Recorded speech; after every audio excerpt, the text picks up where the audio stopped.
everyone, and welcome back to the Minecraft 1.20 Let's Play. Last time we worked on this lovely cove area, and made the other side of this fishing hut, as well as this cartography shop slash station slash money-making opportunity situation. So today I want to make glass easily available so that I can trade lots of the panes away. The way I can get lots of glass is by increasing our librarian count.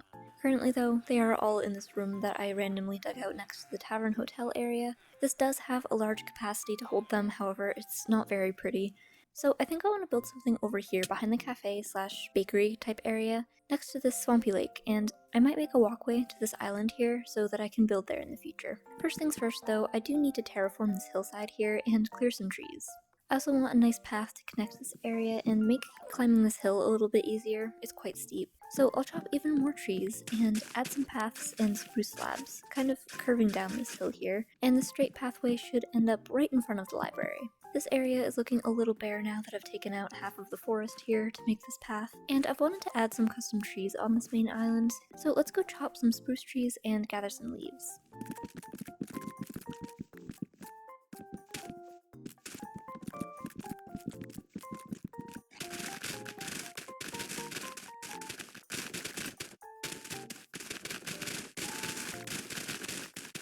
My goal is to have these trees fit in with the theme of our area, so the trunks are the stripped spruce logs, and moving up the tree I'm using lots of spruce fences for branches in kind of a clump here. It's kind of a tall tree, but the leaves are in a shorter area at the top, so it's not the most elegant tree, but I wanted something tall that wouldn't take up a lot of space on the ground with branches and things, since that would kind of limit where I could put them in between builds. Obviously we've got one right here, but I also added one right behind the mining building, and one behind the bee house. I think these actually add a lot to the area, and I definitely want to add more smaller ones in the future, but after I've actually gotten some more buildings down. Now that I've prepped the area enough, I can begin gathering some materials to use for the build. Starting over at the tree boat, I'll need lots of spruce, but also a little bit of acacia for some slabs and trapdoors, some birch stairs and planks, dark oak stairs, slabs and trapdoors, one mangrove door, and some planks. Some plantos for decoration, lots of oak wood, even more spruce wood, and a bunch of stripped logs. I also need warped wood, including some more stripped logs. However, my supply is pretty much non-existent, so I need to go chop more. But instead of spending time in the nether, I'm going to bring back some of this, as well as mushrooms. I collected a lot of these because I think they would go really well dotted along here with the swamp flowers that I can't think of the name of, but anyways, now I can just grow and harvest them over here. I knew this hoe would come in handy for something. I also need some glass, blue wool, and money for more glass. Don't worry, I am coming back for you guys. Alright, I've collected some stones and copper, and that should be everything I need. Now I can actually start building this. The base is a simple cobbled deep slate ring. I might extend it down though because of the terrain, but we'll see how it turns out. The first wall sections here, I'll use birch logs for the door section, and birch planks for the rest.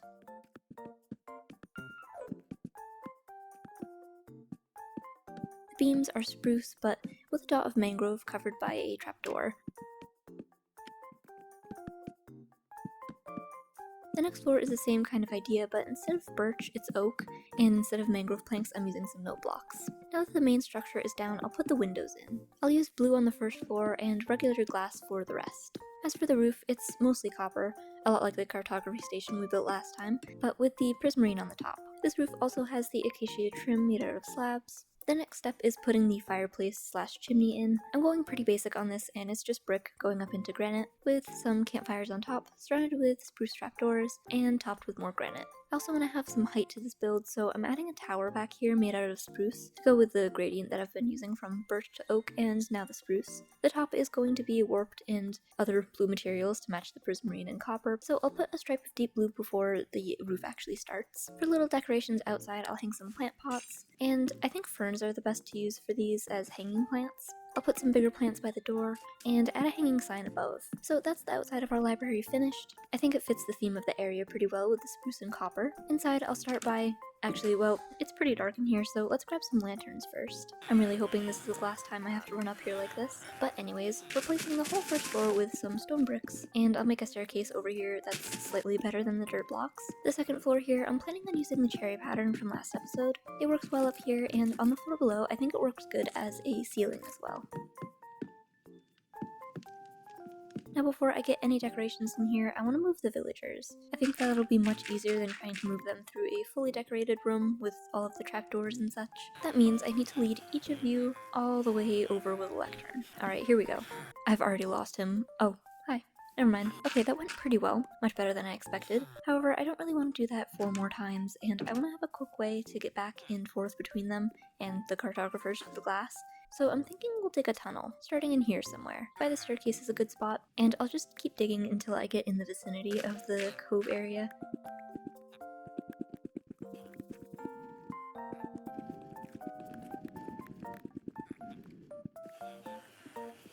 Oh no, I've dug in the wrong place. I actually just dug into one block that has our absolute mob of villagers just stuck in a hole.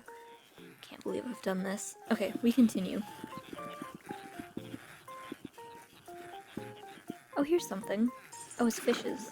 Okay, if I bring the tunnel down a level or two, it should be fine. If we just turn the tunnel, we should come out in the cove. Perfect. Now, back over here, I want to make use of this awkward little corner. I'll grab some prismarine, and we can make a little station in the wall here for the tunnel to come up through. Something like that should work here for this area. Now we'll put my crafting table here for a second and make some ladders to go down into our secret tunnel. This feels quite cramped like this, and I do want to use a boat to go back and forth, so I'll dig this whole thing out to be about 3 by 3 blocks. Although I didn't think about it until now, but this won't work with a boat unless it's all one layer so that the water isn't going up and down. It's times like these when I really wish I had a beacon. I'm too scared of the nether though. A little longer than a few minutes later. I don't want this to be just a square, but I also don't want to spend forever decorating this whole space, because it is just a tunnel, so I'm going to make some stone stairs, and use those in the corners. I've also made some andesite and dorite ones so that I can match the texture of the walls. That way it looks more natural, and I don't have to go and change the whole wall. So now we've got a full tunnel between the areas. I'll fill bottom blocks with water, and you can actually see what biomes this crosses over, which means that that'll dictate what the plant life looks like, because the acacia biome isn't really great for that, but now that is all functional. Well, except for that part. Much better. I do want to fix the lights though. I'm also stopping at the bee house to get some of those plants.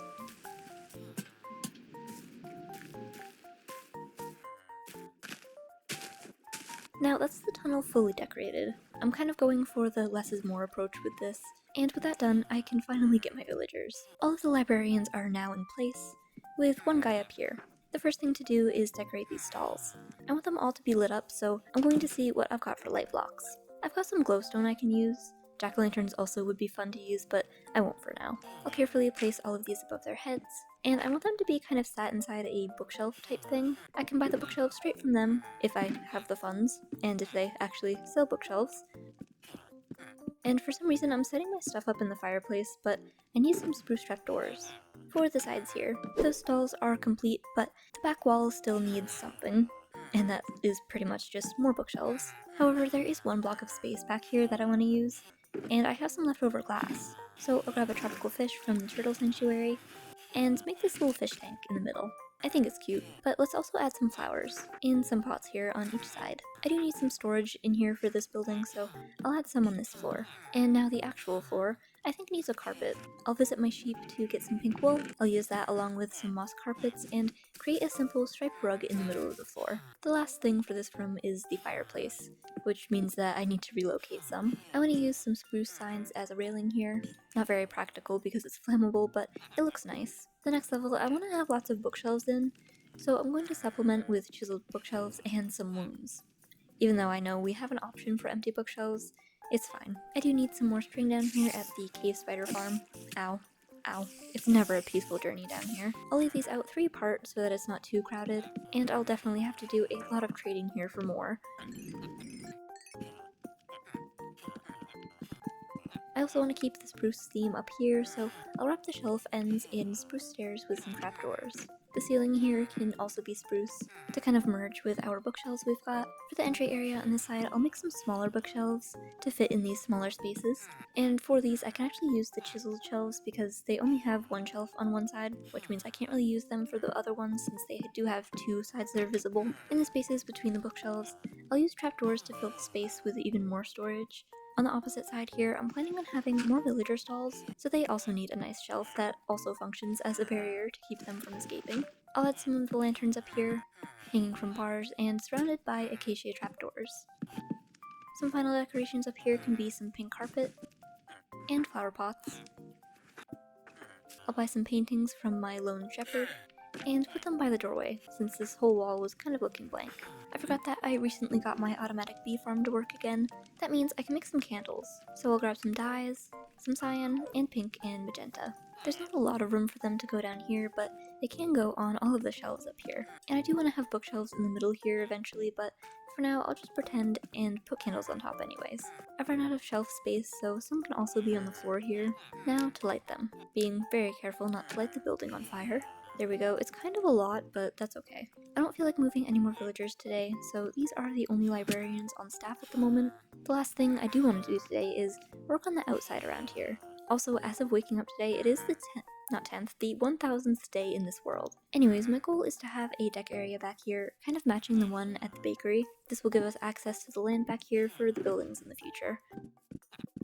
I'll have spruce beams as support going into the water, and hey, I just saw glow squid. I do need those for the library sign. Ooh, this is actually kind of a big cave. I think I need one of those things, a conduit down here, so I could breathe and, see, but that would be cool. But we got what we came for. Now we can decorate the sign out here. And back to the deck, these beams will come up with one block of cherry wood here, and then a warped block covered with a oak trapdoor. I'll repeat that on all of the sides, and for a railing I'm using, well, just plain fences. And that makes a good little patio area over here. It's set on the side of the Swampy River for people to read and look out at, alligators or something. I'll climb up this River Palace to look at it from a better angle, and of course it's raining. But doesn't it look so pretty there, sitting there in the rain? I didn't do an overhang like the bakery. That's better, now you can actually see it. But with that, that's all of the time that I've got for this video. We've got our library that's a new home for all of our librarians. It doesn't have as many books as I would like, but it's got plenty of candles. So that's all for today. Thanks for watching, and I will see you in the next video.